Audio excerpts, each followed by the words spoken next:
Amics i amigues universitàries, acabem la tercera setmana de competició dels Campionats de Catalunya Universitaris 2020 per equips amb la celebració ahir del voleibol femení que debutava com a esport en l'edició d'enguany.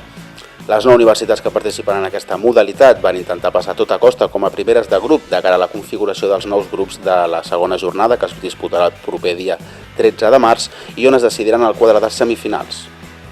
El centre Gran Via del Club Natació Sabadell va ser l'escenari de 8 partits on cada universitat va intentar superar els seus rivals de grup. Diem 8 partits i no 9, ja que el primer partit del grup A entre la Universitat Politècnica de Catalunya i la Universitat de Barcelona es va haver d'anul·lar, donant-se per victòria un 2-0 a la Universitat de Barcelona, ja que la Universitat Politècnica de Catalunya no va poder presentar suficients jugadores per disputar el partit.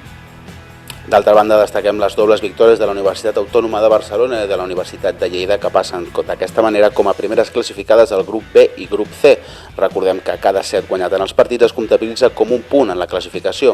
Els dos partits de la jornada on hi va haver més igualtat van ser en el grup A i en el grup C, en la Universitat Politècnica de Catalunya 1, Universitat Rovira i Virgili 2, i en l'Universitat de Lleida 2, Universitat de Girona 1, on van fer falta jugar-se fins a 3 sets per decidir-se el partit. Recordeu que dimarts es reprèn la competició i serà el torn del rugby 7 femení al camp municipal de futbol Roureda de Sabadell a partir de les 9:20 del matí. Com sempre, podeu fer un seguiment de la competició a través de les xarxes socials o a través de la pàgina oficial dels Campionats de Catalunya Universitaris. Us hi esperem.